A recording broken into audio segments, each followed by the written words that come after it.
नमस्कार दोस्तों, स्वागत है एक बार फिर से आपके अपने YouTube चैनल विद्या प्रवीण में। और आज हम लोग पढ़ने वाले हैं क्लास 10th सामाजिक विज्ञान का सेकेंड पार्ट, लोकतांत्रिक राजनीति। अब इसमें हम लोग सॉल्व करेंगे लोकतांत्रिक राजनीति यानी राजनीति विज्ञान वाला पार्ट जो सामाजिक विज्ञान में होता है। इसमें भी मैंने वही लिया है, बोर्ड परीक्षा में जो प्रश्न पूछे गए थे वो हैं, और जितने भी इम्पोर्टेंट प्रश्न बन सकते हैं इस पूरे किताब से उसको मैंने सम्मिलित किया है। ये पूरे किताब का निचोड़ है। पहला क्वेश्चन है, श्रीलंका में निम्नलिखित में से कौन सा अल्पसंख्यक समुदाय है? अल्पसंख्यक मतलब संख्या में कम है। तमिल, ईसाई, सिंघली और मुस्लिम। सही आंसर होगा ईसाई, क्योंकि श्रीलंका में जब गृह युद्ध हुआ उस समय ईसाइयों की संख्या मात्र 7%, तमिलों की संख्या 18% और सिंघलियों की संख्या 74% थी। नेक्स्ट है, सत्ता के क्षैतिज वितरण से क्या तात्पर्य है? सत्ता का संघीय वितरण, सत्ता का अलगाववादी वितरण, कार्यपालिका, व्यवस्थापिका एवं न्यायपालिका के बीच सत्ता का वितरण, या केंद्र और राज्य सरकारों के बीच सत्ता का बंटवारा।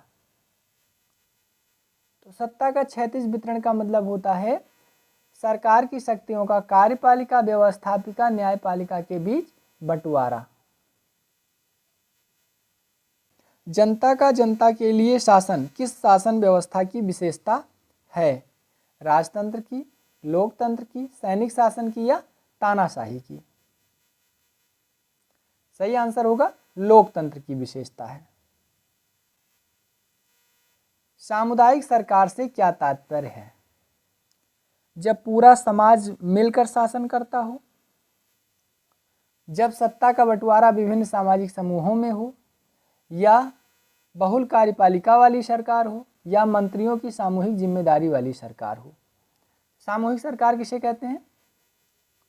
सामूहिक सरकार का उदाहरण दुनिया में मात्र एक देश में मिलता है और वो है बेल्जियम में।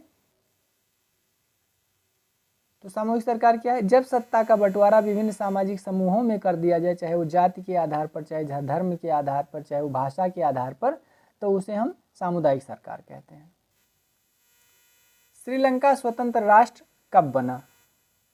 1947 में, 1948 में, 1949 में या 1950 में? सही आंसर है 1948 में श्रीलंका ब्रिटेन से आज़ाद हुआ। एशिया और दक्षिण पूर्व एशिया के अधिकांश देशों पर ब्रिटेन का ही कब्जा था और इसी श्रेणी में श्रीलंका भी ब्रिटेन के हाथों गुलाम था। निम्न में से किस देश का विभाजन धर्म और जाति के नाम पर हुआ? बेल्जियम का, यूगोस्लाविया का, नीदरलैंड का और भारत का। धर्म और जाति के नाम पर हुआ, तो सही आंसर है यूगोस्लाविया। आप यूगोस्लाविया आज ढूंढने जाएंगे, यूगोस्लाविया मिलेगा ही नहीं, वो कई देशों में टूटकर खंडित हो गया है और यूगोस्लाविया नाम का अब कोई देश अस्तित्व में नहीं है। नेक्स्ट है, निम्न में से किन एशियाई देशों में भाषा और जातीय संघर्ष की समस्या है? दो समस्या है, एक जातीय संघर्ष की और दूसरी भाषा की समस्या। कौन से एशियाई देश हैं? दो, अफगानिस्तान, सीरिया, यमन और लीबिया, लेबनान और श्रीलंका, इराक और कतर। सही आंसर है लेबनान और श्रीलंका, क्योंकि लेबनान में भी ईसाई लोग रहते हैं और मुस्लिम लोग रहते हैं। कुछ अरबी बोलते हैं, कुछ फ्रेंच बोलते हैं, क्योंकि लेबनान फ्रेंच का उपनिवेश था। श्रीलंका में तमिल और सिंघली विवाद है, तो ऑप्शन आपका सही होगा सी। सत्ता की साझेदारी ठीक है क्योंकि सत्ता की साझेदारी क्यों ठीक है? क्योंकि यह विभिन्न सामाजिक समूहों के बीच टकराव को बढ़ावा देता है, इसमें हिंसा बढ़ जाती है, इसमें विभिन्न सामाजिक समूहों के बीच टकराव का अंदेशा कम हो जाता है, या डी, यह राजनीति में अस्थिरता को सुनिश्चित करता है। सही आंसर होगा इसमें विभिन्न सामाजिक समूहों के बीच टकराव का अंदेशा कम हो जाता है, यानी अगर शक्तियों को बांट दिया जाएगा तो कोई ये नहीं कहेगा कि हमको अवसर नहीं मिला, और इस बीच झगड़ा लड़ाई की संभावना कम हो जाती है। यूरोपीय संघ का मुख्यालय कहाँ है? कहाँ है? ओस्लो में, ब्रुसेल्स में, जेनेवा में या एम्स्टर्डम में? सही आंसर होगा यूरोपीय संघ का मुख्यालय ब्रुसेल्स में और ब्रुसेल्स राजधानी है बेल्जियम की। अगला है श्रीलंका में तमिल समस्या का कारण निम्नलिखित में से कौन सा था? यानी तमिलों की समस्या क्या थी? ए, तमिलों की भाषा, संस्कृति एवं अधिकारों के प्रति सिंघलियों के नेतृत्व वाली सभी राजनीतिक पार्टियों द्वारा अनदेखी करना। बी, सिंघलियों का बहुसंख्यकवाद। सी, सरकारी नौकरियों में सिंघलियों को प्राथमिकता देने की नीति। डी, उपरोक्त सभी। तमिलों की समस्या क्या थी? सही आंसर होगा सभी, क्योंकि श्रीलंका में सिंघली भाषा भाषी संस्कृति को ज़्यादा प्रोत्साहन दिया जाता था। श्रीलंका में सिंघलियों की संख्या लगभग 74% थी, इसीलिए लगातार सरकारें भी सिंघलियों की बनती थी और इसीलिए वो सरकारी नौकरियों में लोगों को सिंघलियों को ही वरीयता दी जाती थी। साथ ही सिंघलियों का धर्म बौद्ध धर्म को राजकीय धर्म बना दिया गया था। नेक्स्ट है बेल्जियम की सीमाएं किन देशों से लगती हैं? A, France, Germany, Netherland, Luxembourg. B, Portugal, Spain, Switzerland, Romania. C, Norway, Finland, Sweden, Austria. और डी, इटली, पोलैंड, लातविया और ब्रोस्निया। देखो एक चीज़ ध्यान दो, इसमें बेल्जियम टूट के बना है नीदरलैंड से, तो अगर जिसमें नीदरलैंड है ऑप्शन में वो ऑप्शन सही होगा। तो सही आंसर है फ्रांस, जर्मनी, नीदरलैंड और लग्जमबर्ग से बेल्जियम की सीमाएं लगती हैं। बेल्जियम कब स्वतंत्र हुआ? 4 अक्टूबर 1825 को, 5 अगस्त 1827 को, 13 मार्च 1831 को या 4 अक्टूबर 1832 को? कब स्वतंत्र हुआ? सही आंसर इसमें से कोई नहीं, यानी ये चारों ऑप्शन गलत है। स्वतंत्र कब हुआ? 4 अक्टूबर 1830 को। 4 अक्टूबर 1830 को बेल्जियम स्वतंत्र हुआ। देश की अखंडता और एकता के लिए क्या आवश्यक है? सत्ता की साझेदारी, सत्ता का विभाजन, राजतंत्र, इनमें से कोई नहीं। तो सही आंसर है सत्ता की साझेदारी। एकता और अखंडता के लिए सत्ता की साझेदारी अति आवश्यक है। भारत में संघीय व्यवस्था है क्योंकि यहाँ शक्तियों का केंद्रीकरण है। संविधान लचीला है, यहाँ शक्तियों का केंद्रीकरण है। उपरोक्त में से कोई नहीं। शक्तियों का विकेंद्रीकरण, तो सही आंसर होगा यहाँ शक्तियों का विकेंद्रीकरण है, यानी शक्तियाँ कई संस्थाओं में बटी हुई हैं, इसीलिए ये संघात्मक व्यवस्था है। संघीय व्यवस्था हुआ है जहाँ पर किसी देश में 2 या 2 से अधिक स्तर की सरकारें होती हैं। निम्नलिखित में से कौन सा संघीय राज्य नहीं है? मणिपुर, हिमाचल प्रदेश, दिल्ली और त्रिपुरा। कौन सा संघीय राज्य नहीं है? संघीय राज्य मतलब संघ द्वारा शासित, तो सही आंसर है दिल्ली संघीय राज्य नहीं है। भारत में अवशिष्ट शक्तियां किसको प्राप्त हैं? अवशिष्ट यानी बची हुई, जो संविधान में लिख दी गई वो तो तीनों को बांट दी गई, दोनों को, कुछ केंद्र को, कुछ राज्य को, कुछ स्थानीय स्वशासन को। जो कहीं नहीं लिखा गया है वो शक्ति किसके पास है? राज्यों के पास या संघ के पास या दोनों के पास या इनमें से कोई नहीं। सही आंसर है संघ के पास। बची हुई शक्तियां जो संविधान में वर्णित नहीं है वो संघ के पास हैं। अगला है निम्नलिखित में से कौन सा विषय संघ सूची में है? आपको पता होना चाहिए कि भारतीय संविधान के 7वीं अनुसूची में 3 सूचियां हैं, संघ सूची, राज्य सूची और समवर्ती सूची, और तीनों में विषय डिसाइड किया गया है कि किस विषय पर कौन काम करेगा। संघ सूची पर केंद्र सरकार काम करती है, राज्य सूची के विषयों पर राज्य सरकार काम करती है और समवर्ती सूची के विषयों पर दोनों काम करते हैं। तो कह रहा है कौन सा विषय संघ सूची का है, यानी जिस पर केंद्र सरकार काम करती है? प्रतिरक्षा, कृषि, शिक्षा, व्यापार। तो सही आंसर है प्रतिरक्षा, यानी देश की रक्षा की जिम्मेदारी किसकी है?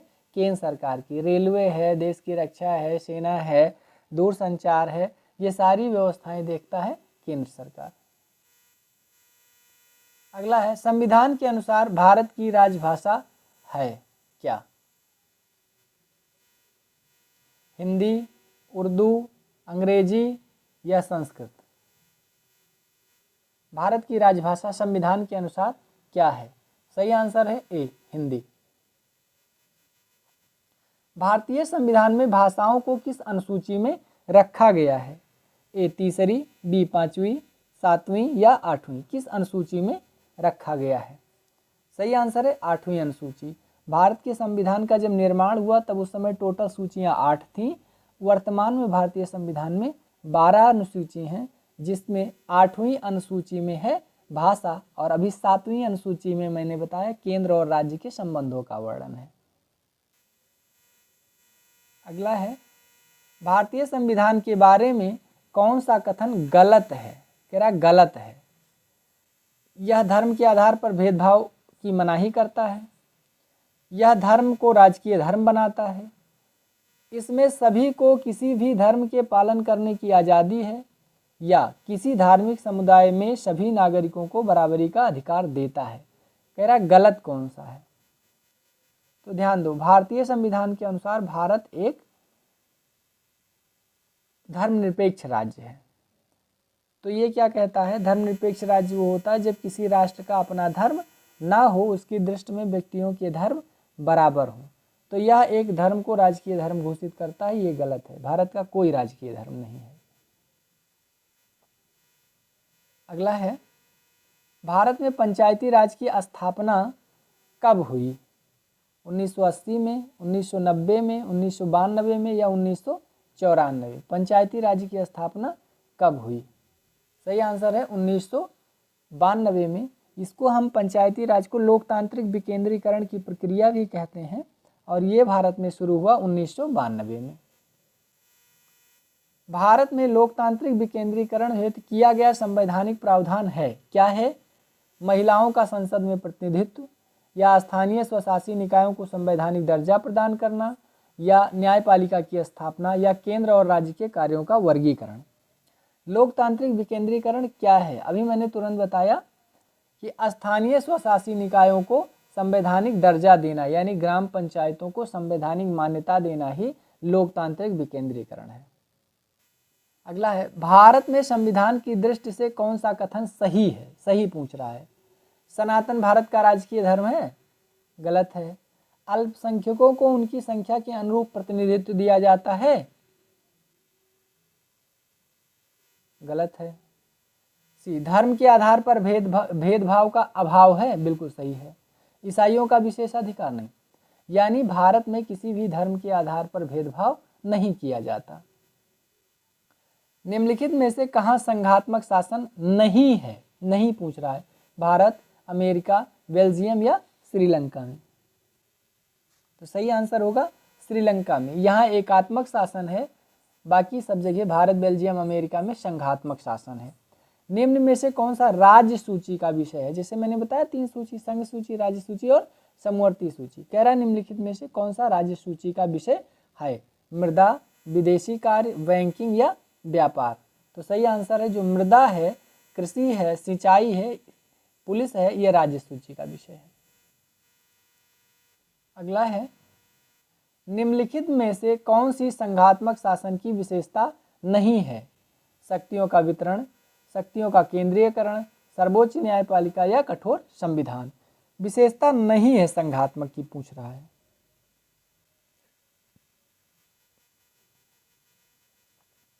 तो सही आंसर है शक्तियों का केंद्रीकरण। संघ में शक्तियां बांटी जाती हैं, ना कि एक जगह कहीं पर केंद्रित की जाती है। तो इसको छोड़ के बाकी सब सही है। नेक्स्ट है, भारत में सबसे अधिक बोले जाने वाली भाषा कौन सी है? पंजाबी, कश्मीरी, हिंदी और उर्दू?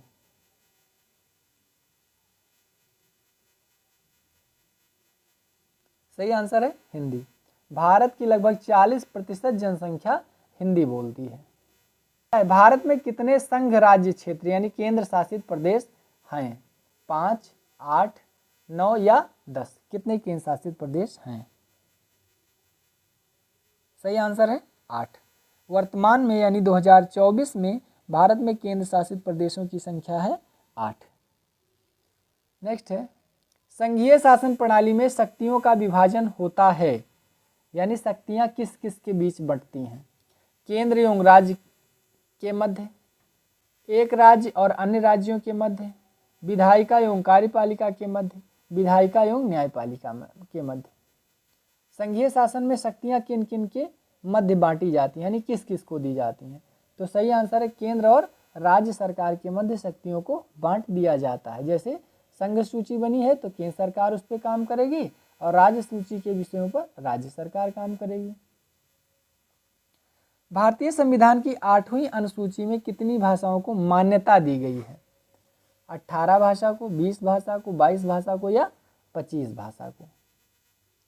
तो सही आंसर है भारतीय संविधान की 8वीं अनुसूची में 22 भाषाओं को राजकीय भाषा का दर्जा दिया गया है। किसी भी भाषा को राष्ट्रभाषा का दर्जा नहीं मिला है। निम्नलिखित में से किसमें महिलाओं के लिए आरक्षण सुनिश्चित है? आरक्षण है किसमें? विधानसभाओं में, लोकसभा में, पंचायती राज संस्थाओं में या राज्यसभा में? किसमें आरक्षण है? सही राज है पंचायती राज संस्थाओं में महिलाओं के लिए 1/3 यानी लगभग 33% सीटें आरक्षित रहती हैं।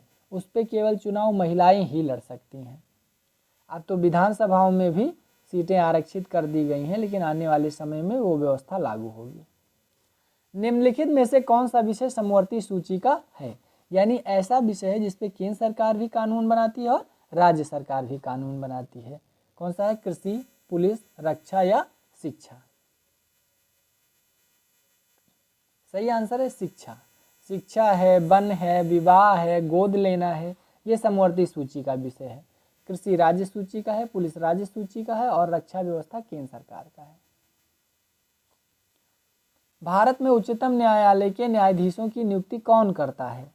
प्रधानमंत्री, संसद, राष्ट्रपति या जनता? उच्चतम न्यायालय के न्यायाधीशों की नियुक्ति कौन करता है? तो सही आंसर है राष्ट्रपति। भारत में उच्चतम न्यायालय यानी सुप्रीम कोर्ट के न्यायाधीशों की नियुक्ति करता है।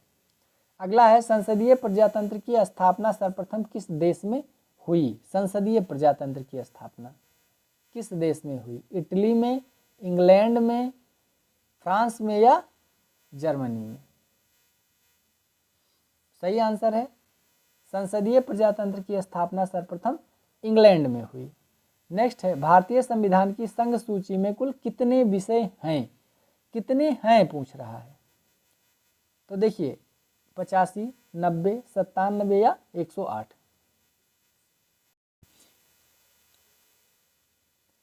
अभी वर्तमान में संशोधन करके कर दिया गया है 100 विषय, लेकिन अगर इसमें से कोई ऑप्शन मारना होगा आपको तो वो है 97 विषय। कुछ दिन तक पहले 97 था, अब 100 विषय हो गए हैं संघ सूची में। नगर निगम के प्रमुख को कहा जाता है? मेयर, सभासद, नगर अधीक्षक या प्रधान? क्या कहा जाता है? तो सही आंसर है नगर निगम के मेयर को, नगर निगम के प्रमुख को मेयर कहा जाता है। अगला है भाषा के आधार पर गठित भारत का प्रथम राज्य है? आंध्र प्रदेश, कर्नाटक, उत्तर प्रदेश या तेलंगाना? सही आंसर है आंध्र प्रदेश। 1953 में पोटी श्रीरामुलु के निधन के उपरांत आंध्र प्रदेश राज्य का गठन किया गया और ये भारत भाषा के आधार पर गठित होने वाला भारत का पहला राज्य है। क्योंकि ये लोग तेलुगु भाषी थे और ये रहते थे तमिलनाडु में, और तमिलनाडु से बंटवारा होकर तेलुगु भाषियों के लिए अलग आंध्र प्रदेश बनाया गया और तमिलों के लिए तमिलनाडु। भारत की पंचायती राज व्यवस्था किस संवैधानिक संशोधन पर आधारित है? 73वें, 74वें, 75वें या 76वें? किस संवैधानिक संशोधन पर आधारित है? सही आंसर है पंचायती राज व्यवस्था 73वें संवैधानिक संशोधन पर आधारित है, जबकि नगर पंचायत 74वें संवैधानिक संशोधन पर आधारित है। और ये दोनों संविधान संशोधन 1992 में पारित किए गए थे। शासन की वह व्यवस्था जिसमें सरकार 2 या 2 से अधिक स्तरों वाली होती है? एकात्मक सरकार, सामुदायिक सरकार, स्थानीय स्वशासन या संघात्मक सरकार? 2 या 2 से अधिक स्तरों वाली होती है। सही आंसर है संघात्मक सरकार। केंद्र और राज्य जहां दोनों होते हैं और शक्तियां दोनों के मध्य बटी होती हैं उनको कहते हैं संघात्मक सरकार। आयरलैंड में किस समूह के लोग निवास करते हैं? फ्रेंच और रोमन लोग, स्कॉटिश और नॉर्मन लोग, कैथोलिक और प्रोटेस्टेंट लोग, अंग्रेजी और आयरिश भाषा भाषी लोग, अंग्रेजी और आयरिश भाषा भाषी लोग। सही आंसर आपका होगा रोमन कैथोलिक और प्रोटेस्टेंट समूह के लोग आयरलैंड में निवास करते हैं और इसी को लेकर के यहाँ पर झगड़ा बराबर चलता रहता है। लिंगानुपात क्या है, इसका अर्थ क्या होता है? देश में महिलाओं और पुरुषों का अनुपात, या 1000 पुरुषों पर महिलाओं की संख्या, या 1000 महिलाओं पर पुरुषों की संख्या, या इनमें से कोई नहीं। तो सही आंसर है 1000 पुरुषों पर महिलाओं की संख्या को लिंगानुपात कहा जाता है। और वर्तमान में भारत का लिंगानुपात कितना है, कमेंट बॉक्स में लिख के बताइए। निम्नलिखित में से किसका संबंध लोकतंत्र से नहीं है? जनमत का, राजनीतिक दल का, उत्तरदायी शासन का, या बहुसंख्यकों के शासन का? कौन सा लोकतंत्र से संबंधित नहीं है? सही आंसर है बहुसंख्यकों का। यह शासन बहुमत का होता है, ना कि बहुसंख्यक का। आपकी संख्या बहुत है जाति के आधार पर, धर्म के आधार पर, भाषा के आधार पर, लेकिन उससे कोई मतलब नहीं है। यहाँ शासन बहुमत का होगा, यानी एक ही तरफ जिस भी तरफ सबसे ज़्यादा लोगों का मत होगा उसी का शासन होगा। नेक्स्ट है भारतीय संविधान कब लागू हुआ? 15 अगस्त 1947, 10 दिसंबर 1948, 26 फरवरी 1949, या 26 जनवरी 1950 को कब लागू हुआ? सही आंसर है भारतीय संविधान लागू हुआ 26 जनवरी 1950 को। अगला क्वेश्चन है लोकतंत्र के मूल्यांकन की दृष्टि से निम्न में से कौन सा बिंदु लोकतांत्रिक व्यवस्था के अनुरूप नहीं है? यानी ये लोकतंत्र के अनुरूप नहीं है। कौन सा? स्वतंत्र एवं निष्पक्ष न्यायपालिका, व्यक्ति की गरिमा, बहुसंख्यकों का शासन, कानून के समक्ष समानता। तो सही आंसर क्या होगा? स्वतंत्र निष्पक्ष न्यायपालिका बहुत जरूरी है, व्यक्ति की गरिमा जरूरी, लेकिन बहुसंख्यकों का शासन हो ऐसा कोई ज़रूरत नहीं है, क्योंकि ऐसी व्यवस्था हो गई थी श्रीलंका में और गृह युद्ध हो गया। श्रीलंका की अर्थव्यवस्था, राजनीतिक, धार्मिक सारी व्यवस्थाएं नष्ट हो गई। धर्मनिरपेक्ष राज्य है। धर्मनिरपेक्ष राज्य में क्या होता है? धर्म का कोई स्थान नहीं है।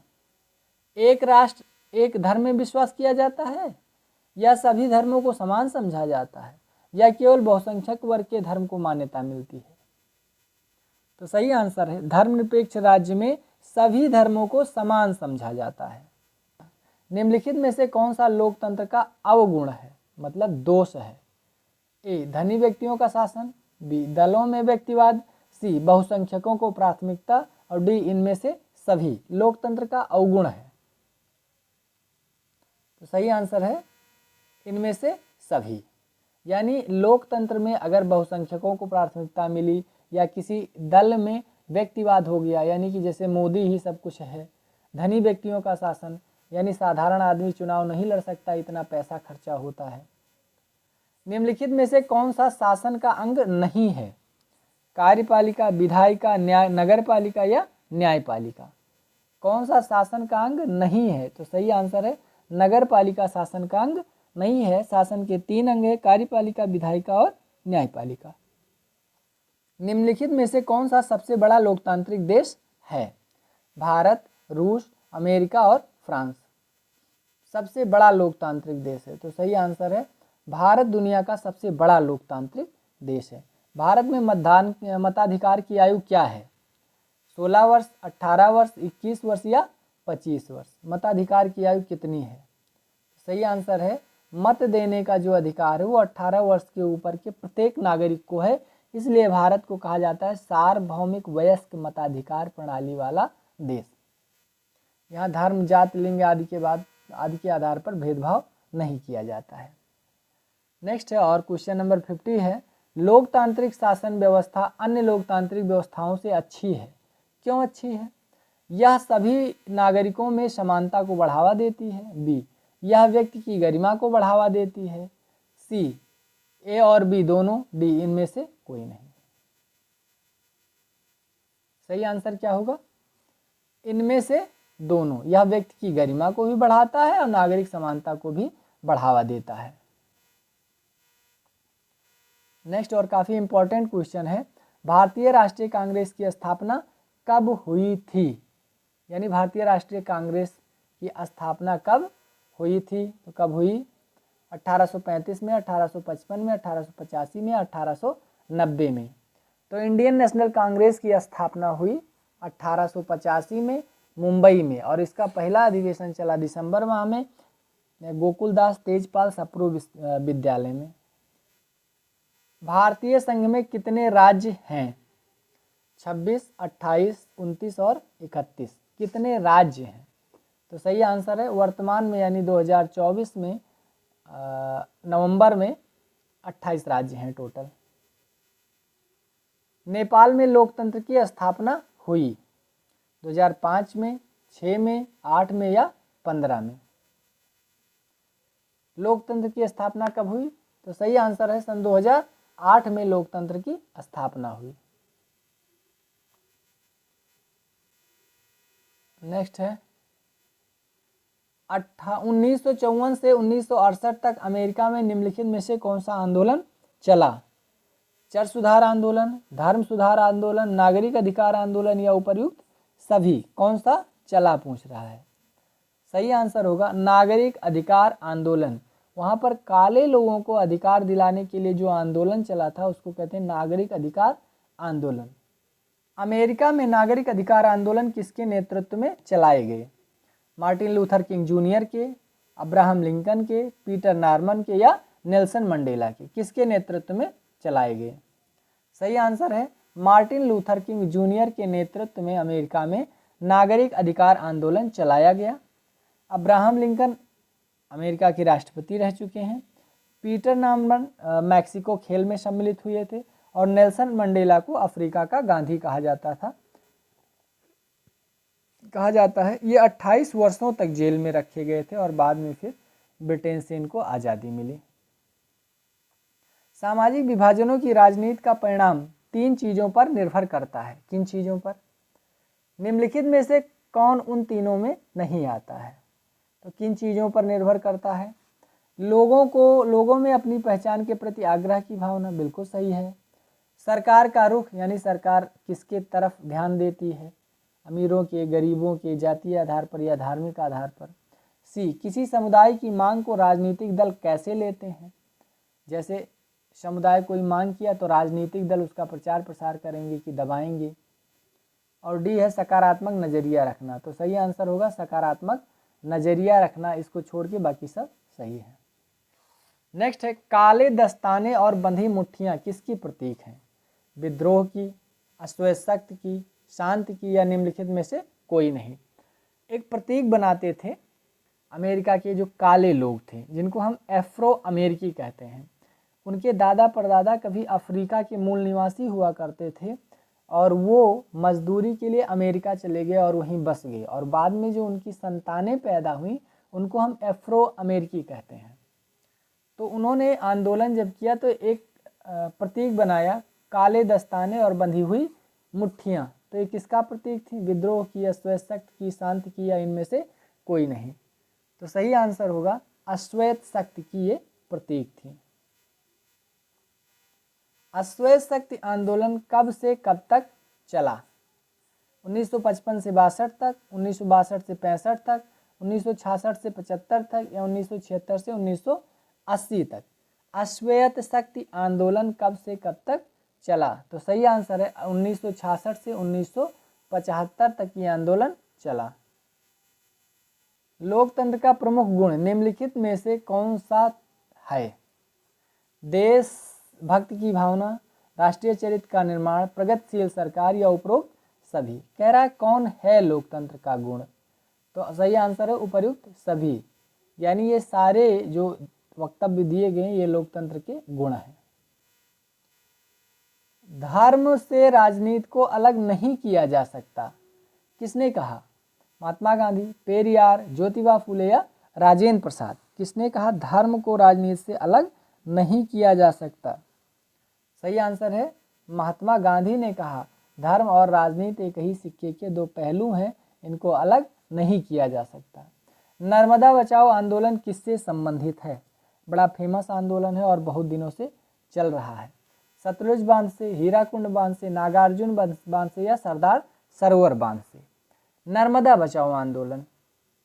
नर्मदा बचाओ आंदोलन का नेतृत्व कर रही है मेधा पाटेकर, और चूंकि एक डैम बन रहा है उससे स्थानीय जनसंख्या प्रभावित होने वाली है, इसीलिए इसके लिए आंदोलन चलाया जा रहा है।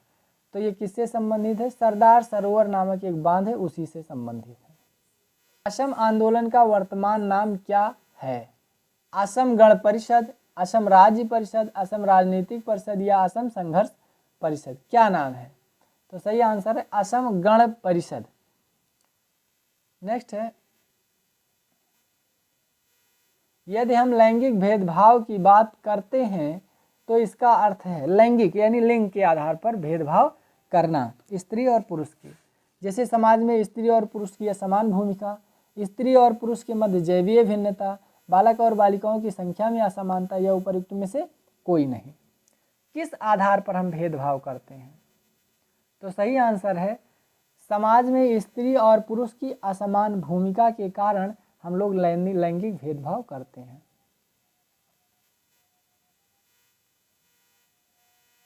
नेक्स्ट है, निम्नलिखित में से कौन सा एक सांप्रदायिकता का लक्षण नहीं है? सांप्रदायिकता का लक्षण नहीं है। ए, सांप्रदायिक राजनीति इस बात पर आधारित होती है कि धर्म ही सामाजिक समुदाय का निर्माण करता है। बी, धर्म को राष्ट्र के आधार के रूप में देखा जाता है। सी, जब एक धर्म के विचारों को दूसरे धर्मों से श्रेष्ठ माना जाने लगे। और डी, एक धर्म के लोग विभिन्न समुदायों से संबंध रखते हैं। निम्नलिखित में से कौन सा सही नहीं है? तो सही आंसर है एक धर्म के लोग विभिन्न समुदायों से संबंध नहीं रह सकते हैं, यही गलत है, बाकी सब सही है। जब कभी लोग बिना संगठन बनाए एकजुट होकर अपनी मांगों के लिए संघर्ष करते हैं तो उसे कहा जाता है, यानी बिना संगठन बनाए अपनी मांगों के लिए संघर्ष करते हैं तो उनको क्या कहा जाता है? आंदोलन उसको कहा जाए, हित समूह कहा जाएगा, दबाव समूह या धरना। तो सही आंसर है उनको हम कहेंगे आंदोलन, जो बिना संगठन बनाए काम करते हैं। अगला है, निम्नलिखित में से कौन सी आंदोलन की विशेषता है? आंदोलन की विशेषता, ए, विशेष विषय पर केंद्रित होना। बी, सीमित समय में लक्ष्य को पाने का उद्देश्य। सी, सार्वभौमिक प्रकृति। और डी, उपयुक्त सभी। यानी आंदोलन की विशेषता क्या है? तो सही आंसर है सब। सार्वभौमिक प्रकृति यानी सारे लोग सम्मिलित हों उसमें, सीमित समय में लक्ष्य पाने का उद्देश्य हो और विशेष विषय पर केंद्रित हो। जैसे भारत से अंग्रेजों को भगाना है तो जल्दी से करो, और ये विषय क्या है कि भारत से अंग्रेजों को भगाना है। तो इस प्रकार का जो होता है उसको हम आंदोलन कहते हैं। लोकतांत्रिक संघर्ष का समाधान किसके द्वारा होता है? जनता की व्यापक लामबंदी द्वारा, संसद द्वारा, न्यायपालिका द्वारा, उपयुक्त सभी। सही आंसर है उपरोक्त सभी। भारत में प्रत्येक दल को किससे अपने आप को पंजीकृत कराना अनिवार्य है? योजना आयोग में, निर्वाचन आयोग में, संघ लोक सेवा आयोग में या संसद में? किसमें पंजीकरण कराना है? अगर पार्टी बनाते हैं तो पंजीकरण कराना जरूरी है। तो कहाँ पंजीकरण कराना है? तो सही आंसर है निर्वाचन आयोग में पंजीकरण कराना है। भारतीय जनता पार्टी का मुख्य प्रेरक सिद्धांत है, यानी भाजपा का जो मेन सिद्धांत है वो क्या है? बहुजन समाज, क्रांतिकारी लोकतंत्र, आधुनिकता या सांस्कृतिक राष्ट्रवाद? तो सही आंसर है सांस्कृतिक राष्ट्रवाद को भारतीय जनता पार्टी का प्रेरक सिद्धांत माना जाता है। अगला है, निम्नलिखित में से कौन सा दलीय प्रणाली का प्रकार नहीं है? यानी भारत में या दुनिया में जो दल प्रणाली चलती है चुनाव लड़ने के लिए, वो पूछ रहा है कौन सा नहीं है? एक दलीय प्रणाली, द्विदलीय प्रणाली, बहुदलीय प्रणाली या त्रिदलीय प्रणाली? सही आंसर कौन सा है? त्रिदलीय प्रणाली इसमें नहीं है, बाकी सब सही है। ये दलीय प्रणाली की विशेषता, जैसे एक दल चाइना में और रसिया में, दो दल जैसे अमेरिका में, ब्रिटेन में, बहुदलीय में तो भारत आता है क्योंकि यहाँ पर बहुत सारी पार्टियाँ हैं, कुछ नेशनल पार्टी हैं, कुछ स्टेट लेवल की पार्टी हैं। नेक्स्ट है, बहुजन समाज पार्टी के संस्थापक कौन हैं? मायावती, कांसीराम, साहू जी महाराज या अवैधनाथ? कौन है इस पार्टी के संस्थापक? तो सही आंसर है कांसीराम इस पार्टी के संस्थापक हैं। वर्तमान में भारत में कितने राष्ट्रीय राजनीतिक दल हैं? आज कितने राष्ट्रीय राजनीतिक दल बचे हुए हैं? 6, 8, 10 या 12? तो सही आंसर है वर्तमान में राजनीतिक दलों की संख्या टोटल हो गई है 6। ये घट गई है पहले की अपेक्षा, पहले 8 थी अब 6 हो गई है। कह रहा है निम्नलिखित में से कौन सा जोड़ा सुमेलित नहीं है? दल है चुनाव चिन्ह। भारतीय जनता पार्टी कमल का फूल, बिल्कुल सही है। भाजपा का जो चुनाव चिन्ह है वो है कमल का फूल।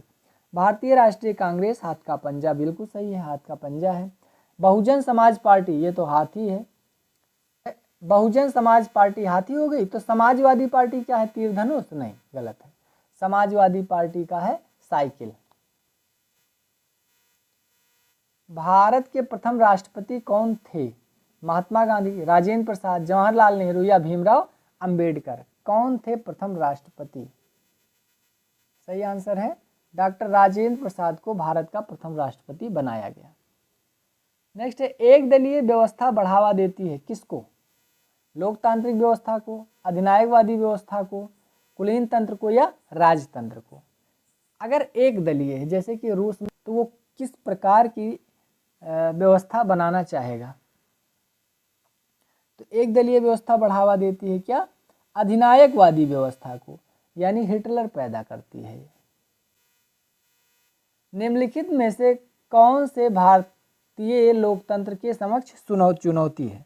चुनौती क्या है? एक प्रकार की समस्या है जिसको हासिल किया जा सकता है। तो कह रहा है लोकतंत्र के समक्ष कौन चुनौती है, कौन सी समस्या है? ए क्षेत्रीय असंतुलन, बिल्कुल सही है। सामाजिक तनाव व हिंसा, दल बदल, उपरोक्त सभी? तो सही आंसर है उपरोक्त सभी। कह रहा है लोकतंत्र में शक्ति का स्रोत है जनता, संसद, प्रधानमंत्री या राष्ट्रपति? लोकतंत्र में सबसे ज्यादा ताकत किसके पास है? तो सही आंसर है सबसे ज्यादा ताकत लोकतंत्र में जनता के पास है, इसीलिए लोकतंत्र में जो संप्रभु है वो है जनता। राज्यसभा का पदेन सभापति होता है, कौन है राज्यसभा का सभापति? प्रधानमंत्री, राष्ट्रपति, उपराष्ट्रपति या उप प्रधानमंत्री? तो राज्यसभा का जो अध्यक्ष होता है वो भारत का उपराष्ट्रपति ही होता है। राज्यसभा का सदस्य चुने जाने के लिए न्यूनतम निर्धारित आयु है क्या? 25 वर्ष, 28 वर्ष, 30 वर्ष या 35 वर्ष?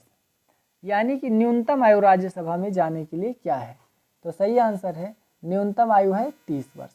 लोकसभा के लिए 25 वर्ष, प्रधानी के लिए 21 वर्ष, राज्यसभा के लिए 30 वर्ष, प्रधानमंत्री बनने के लिए 25 वर्ष। राज्यों के लिए राज्यपाल की नियुक्ति कौन करता है? यानी राज्यपाल की नियुक्ति कौन करेगा? प्रधानमंत्री, न्यायाधीश, राष्ट्रपति या जनता? किसके द्वारा चुना जाता है राज्यपाल या नियुक्त होता है? सही आंसर है राष्ट्रपति। राष्ट्रपति राज्यों के लिए राज्यपाल मनोनीत करता है। अंतर्राष्ट्रीय न्यायालय का मुख्यालय कहाँ है? हेग नीदरलैंड में, पेरिस फ्रांस में, दिल्ली में या वियना ऑस्ट्रिया में? तो सही आंसर है हेग नीदरलैंड में अंतर्राष्ट्रीय न्यायालय का मुख्यालय है।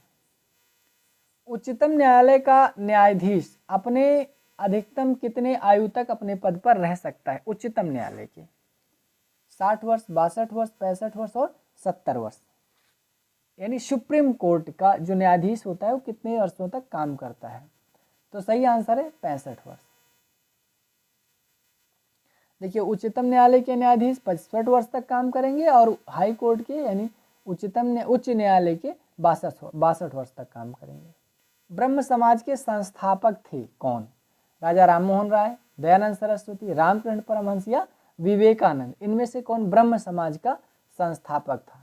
तो सही आंसर है राजा राममोहन राय ब्रह्म समाज के संस्थापक थे और इन्हें राजा की उपाधि अकबर द्वितीय द्वारा दी गई।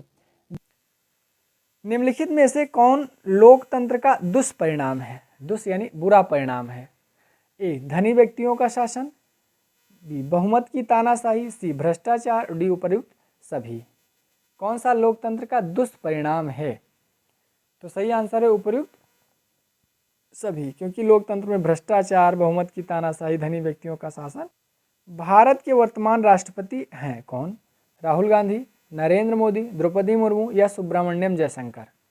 वर्तमान में राष्ट्रपति कौन है, यानी 2024 में राष्ट्रपति कौन है? तो सही आंसर है द्रौपदी मुर्मू है, और ये पहली भारत की आदिवासी महिला है जिनको राष्ट्रपति के पद पर बैठाया गया है। अगला है वह स्थान जहां अंग्रेजों ने पहली राजधानी बनाई, मुंबई, कोलकाता, दिल्ली या मद्रास। भारत में जब अंग्रेज आए तो उन्होंने अपनी पहली राजधानी कहाँ बनाई? तो सही आंसर है कोलकाता में बनाई, और कोलकाता में पहला बनाया गया किला है क्या? Fort William. नेक्स्ट है चंद्रशेखर आजाद कहाँ शहीद हुए थे?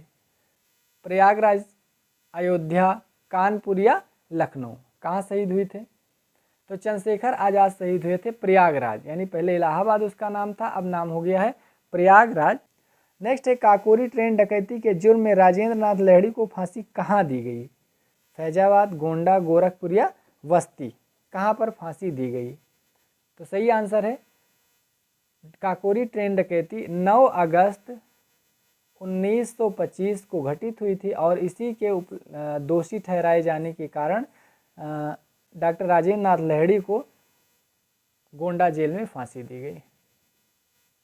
नेक्स्ट है भारत के संविधान में मौलिक अधिकारों की संख्या कितनी है? 5, 6, 7 या 8। तो सही आंसर है भारत के संविधान में मौलिक अधिकारों की संख्या अब 6 है। पहले यह संख्या 7 हुआ करती थी, लेकिन जब संपत्ति का अधिकार संविधान से निकाल दिया गया और उसको कानूनी अधिकार मात्र रखा गया, तो अब यह संख्या हो गई है 6। नेक्स्ट और लास्ट क्वेश्चन है इस पुस्तक का, भारतीय संविधान के अनुच्छेद 21 में क्या वर्णित है? यानी अनुच्छेद 21 क्या कहता है? जैसे आपको पता होना चाहिए कि भारत का संविधान जब बना तब उसमें 395 अनुच्छेद, 8 अनुसूचियां और 22 भाग थे, लेकिन अब धीरे धीरे परिवर्तन हो गया। अब अनुच्छेदों की संख्या टूट फूट के 470 हो गई है, अनुसूचियां 12 हो गई हैं। तो कह रहा है अनुच्छेद जो 395 अनुच्छेद थे पहले, उसका अनुच्छेद 21 क्या कहता है?